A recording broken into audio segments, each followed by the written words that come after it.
Hi everyone, my name is Professor Benjamin and you have made it through week 2 of this course. So you did a great job actually this week. I thought the posts were a lot better. Of course there's some students that are struggling with just the basics, but overall I enjoyed reading the content.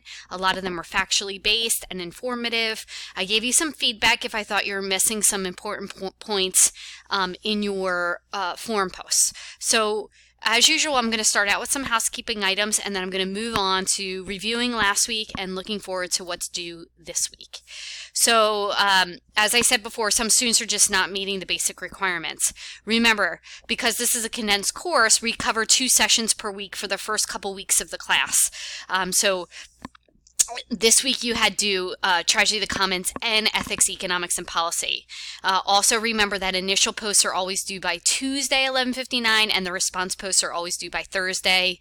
Some just bare basics of requirements. There's an entire list can be found under the course information module. If you go here, you can read the directions for initial posts right here and directions for response posts right here, and it'll give you a laundry list of items that should be checked off when creating your initial and response posts. Please remember that initial posts should be at least 300 words. They should contain paragraphs, have a clear beginning, middle, end. They should definitely have in-text citations and then properly cited at the end. Response posts, minimum requirements, at least 200 words. Agree, disagree, and explain why. Most of you are doing this. You're doing a fantastic job, but some of you just are not meeting those basic requirements. So always remember, initial posts due by Tuesday, response posts due by Thursday. If you need a little reminder on what the requirements are, here they are. Okay, so that's just a little housekeeping items. Don't forget, at the end of this session, you will have a quiz only due for Ethics, Economics, and Policy that ties to Chapter 2 textbook reading. Okay? There is no quiz for Tragedy of the Commons because there is no textbook chapter related to Tragedy of the Commons. You'll see questions about Tragedy of the Commons, Ethics, Economics, and Policy, and those on the midterm exam. So don't worry so much about, well, you're going to worry about it on the midterm exam, but there's no real textbook chapter that I like to have multiple choice questions come from. Great job on Tragedy of the Commons. I still see that many of you just kind of passed over this Tragedy of the Commons document. In last week's roundup, I gave you a little basis for it in terms of that it is showing you what the technical solutions are to commons problems, which is our shared resources. So while the document talks about population, he really is referencing any major day shared resource issues such as clean water, air, pollution, all that kind of stuff. And it gives you all the technical solutions that have been put in place. One is the welfare state. So we don't want to infringe on people's personal freedoms, so we put in these like technical solutions so people still feel like they have personal freedoms to do what they want, but yet we're kind of limiting or helping them along the way. So welfare state does that. As per the United Nations, we cannot tell people how many children they can have, but we can tax them like China did, or we can provide social resources like we do here in the United States, is that we help people along if they need help. Normally, if we didn't have those safety nets in place, such as a welfare state, individuals would suffer, and as a democratic society, we just don't want that to happen. So we've implemented a welfare state. The problem with it is the fact that those individuals that are using the welfare state very well may not understand the stress that they're putting on the ecosystem when they decide to have more children than they can actually support resource-wise. In a system without the welfare state, those individuals would probably die or starve because you didn't have enough money to feed them, or you didn't have enough resources, etc. But with a welfare state, it continues to allow the abuse to happen. So that's where Garrett Hardin's stance is on welfare state. He talks about mutual corrosion. I actually think mutual corrosion is probably the best tool that we have available right now, technical solution to force people to care about the environment. We put in fines or taxes or levies or other things that force people to comply with the environment, or force people to, like the soda tax. obesity is a tragedy of the commons. Everyone's going to have to pay for rising healthcare costs. We're going to have a major issue with children being raised in the United States, all of those things under medical conditions, all that. And so they've put a tax on sugary soda to help deter people from drinking it. Now, whether it works or not is a whole nother case, but it does usually work for the masses. And in the article, Tragedy of the Commons, Garrett Hardin talks about parking and how parking is parking fees are a form of mutual corrosion and how they work. They work to an extent, but there's always going to be people who skate the system. We know that. One of the issues is that it never gets to the root cause, like solving the root cause of it, which would be education or some sort of moral compass would get to the bottom of the abuse of commons. The problem is that in order to do that, as per Hardin's article, it requires generation after generation of education.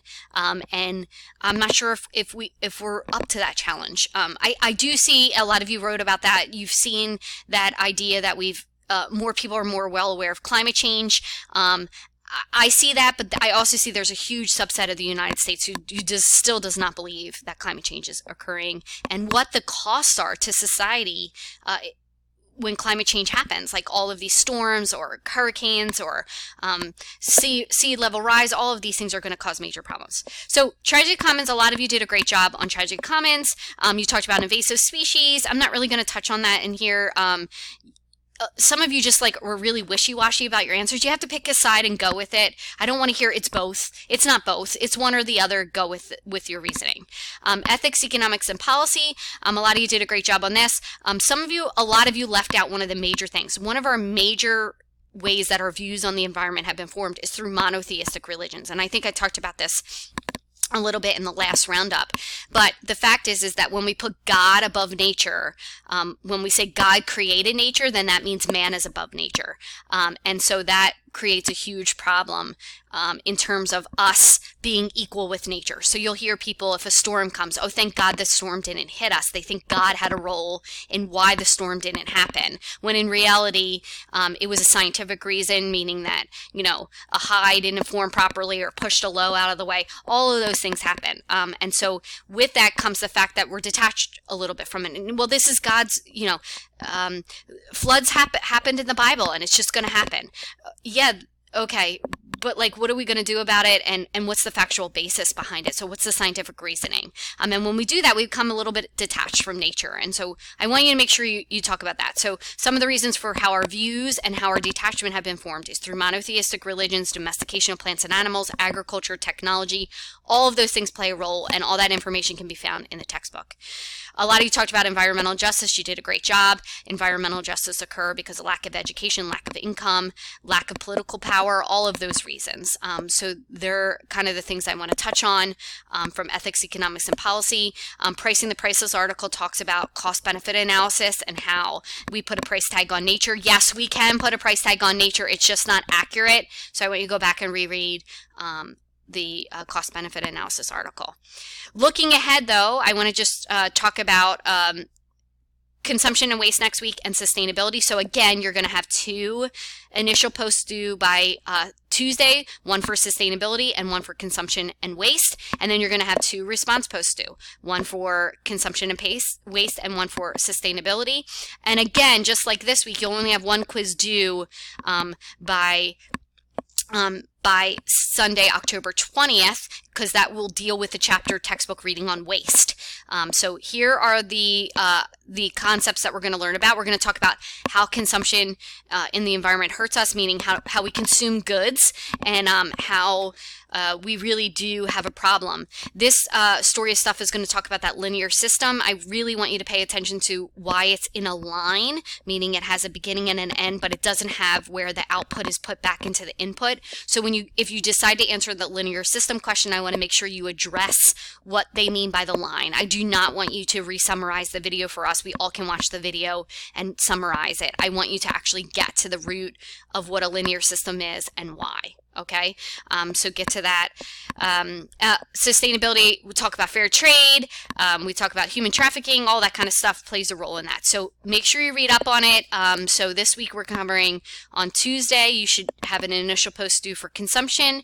By Thursday, a response post You have a quiz due by October 20th on waste, on the chapter waste reading. And then if you look here, you also have sustainability. So you have an initial post due by Tuesday, response post due by Friday for sustainability. There is no quiz on sustainability because there's no chapter reading associated with it.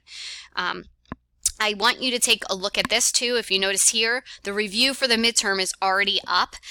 So I'd like to give students plenty of time to start working on their midterm exam. And if you read there, there's some information on it. In an upcoming week, I will definitely give you some more tools for taking the midterm exam. I know we're already at the midterm exam, but I want you to make sure you start looking up the answers because it is an all essay midterm exam. I give you the questions before the midterm exam, so all of the questions that'll be on the midterm are found right here on this midterm exam review sheet. So take a look at it, look it over it.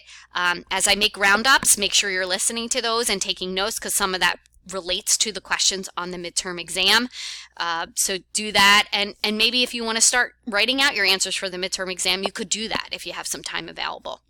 Okay. The other thing I want you to take a look at is coming up is that you need to get your hands on the film Fed Up. So that is required for session 6, Fed Up. So make sure that at some point you get your hands on that film, Fed Up, and you have watched the film before session 6 starts. So this week I would get a hold of Fed Up so you can watch it. Unfortunately, it's not available on Netflix anymore. They took it off, and I'm not sure if it's available. It's available for renting or buying off of Amazon Prime, so you're more than welcome to do that. You could also look through the internet, but I'm not going to give you any illegal sources, but I'm sure you have some at your disposal. Okay, so enjoy your week. Of course, if you have any questions, feel free to reach out. I hope this roundup helped you. Do not forget your quiz that is due on October 13th on Chapter 2 of the textbook. And then don't forget what you have due coming up this week, which is we're going to cover consumption and waste and sustainability. You have 2 initial posts due, 2 response posts, and then you have your quiz due by October 20th. Okay. And then Fed Up. Make sure you try and get your hands on that film. Have a great week. Reach out if you have any questions.